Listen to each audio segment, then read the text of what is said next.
All right, Ole Miss uses a big home run output for their team and a close job by Brandon Johnson to close out the win. This is the post-game pod as a part of the Locked On Ole Miss podcast.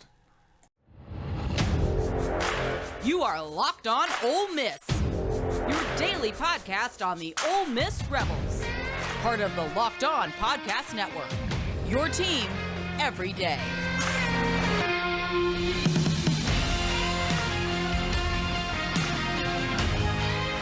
All right, this is the post-game pod on the Locked On Ole Miss podcast. Big home run output for teams today. We're going over Peyton Chatagnier with 2 home runs. Tim Elko hit 1.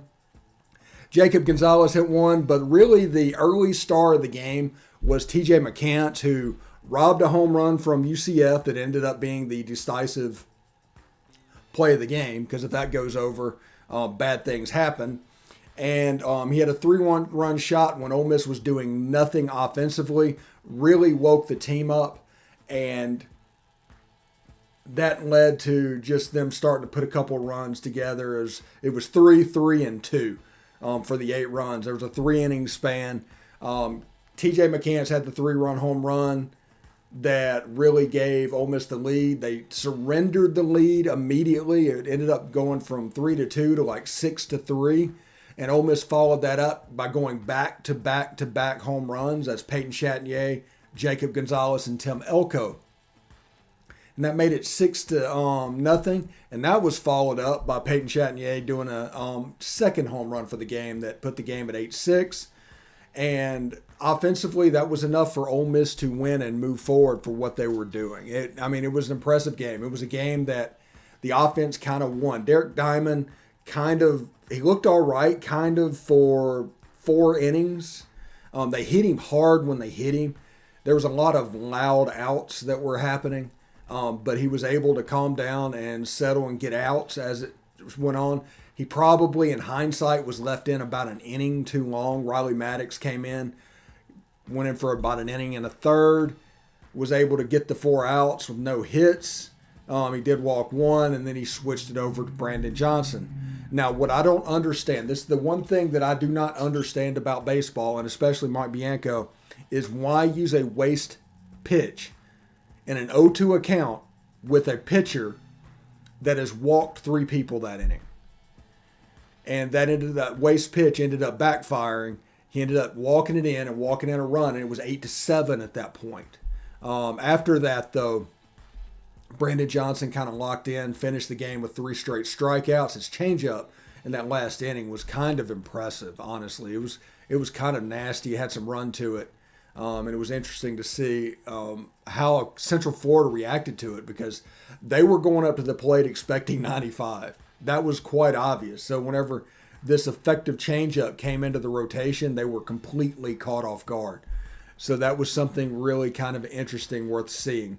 But like I said, Derek Diamond, 4 2/3, ended up giving up 6 earned runs. All the runs scored by Central Florida, but 1 was on him. But the offense was able to bail him out. If you watch the game, he was really excited when that 3rd home run was hit and it made it 6-6. When Elko hit that bomb, he was really excited because he was off the hook at that point. And the absolute best case scenario of him getting a no decision came onto the table. But Riley Maddox got the win. Brandon Johnson got the save, 3-inning save. He did give up 1 run because he walked 4 in an inning. He ended up walking that cycle around the bases, and the lead runner ended up scoring. He ended up having 5 strikeouts, including the last 3 outs of the game. That was impressive. Now, one thing that I'm impressed with this team is this team struggled offensively for 4 innings. It kind of looked like a same old Ole Miss type situation. We've all seen Ole Miss baseball perform like this, and they just have trouble with the bats one night. And all of a sudden, TJ McCants woke them up, and they ended up with 10 hits and knocking runners home and doing everything they have to do, and they survived. They used the long ball to win tonight, and it's something that I haven't seen Ole Miss really be able to do. This offense is special, guys. This offense is really, really special.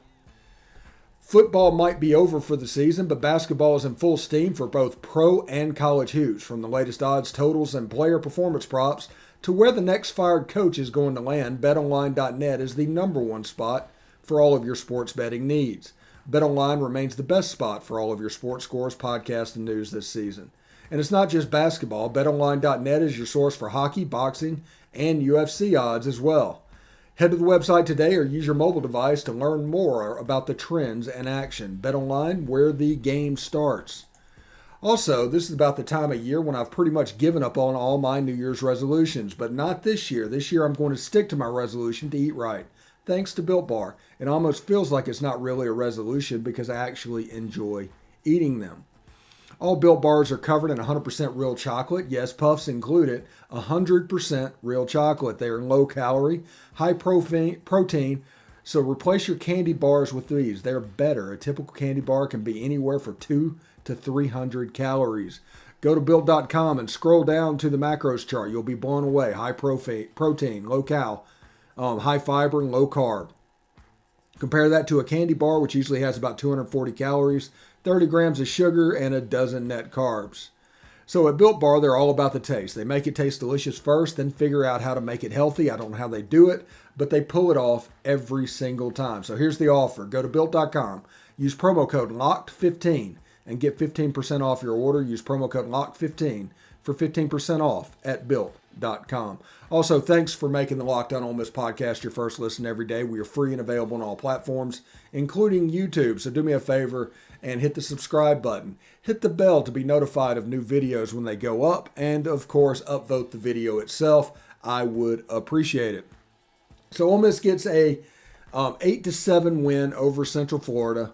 Their bats kind of saved the day, but, once again, the story of this game is the bullpen was quite affected. There was one inning where walks kind of got the best of Brandon Johnson, but it was 4 1/3 innings where Riley Maddox and Brandon Johnson came in and kind of closed the door on them whenever you needed to hold on to what was happening.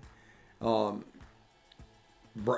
Maddox got the 4 outs necessary. Ole Miss built the lead that next inning. Brandon Johnson came in and ended up shutting the door. It was only a 2-run game. So Central Florida, who was hitting the ball very hard as the game went on, was threatening. They were for real. They were a better team than we played all season. But as I told you, every game we win in this non-conference slate broadens our margin for error moving forward. Now, I am concerned, if you want me to nitpick, I am concerned about Friday night once the SEC hits. I am concerned about that. Fielding, they actually did a much better job. The weather was a little bit warmer down here in Orlando, and it actually showed a little bit with the fielding percentage and the hot bats that kind of woke up for the game. So UCF has pitched the ball really well all season. So to put up 8 runs on them and to play long ball like we did was fairly impressive. We'll see how they do tomorrow. Tomorrow's pitcher is a little bit wilder. The walk comes back in play, and Ole Miss as a team really makes you suffer whenever walks are on the table. So it's a big game. Ole Miss an 8-7 winner. They're 9-0. Riley Maddox got the win. Brandon Johnson got the save. And Ole Miss hit 5 home runs. That's the story of the game. Ole Miss an 8-7 winner down here in Orlando. We'll move on and we'll talk about Game 2. Now, Game 2 might be a little bit delayed because tomorrow I'm going to see Batman. So I might miss a couple innings and be a little bit behind. So just expect that in the post-game pod tomorrow. They're still planning on being a post-game pod. The timing of it might be a little bit different. So keep that in mind. And Sunday will be business as usual. So this has been the post-game pod on the Locked On Ole Miss podcast. Hope everybody had a good time. It was a fun game. I hope the next games follow suit as well. So thanks, and tune in tomorrow.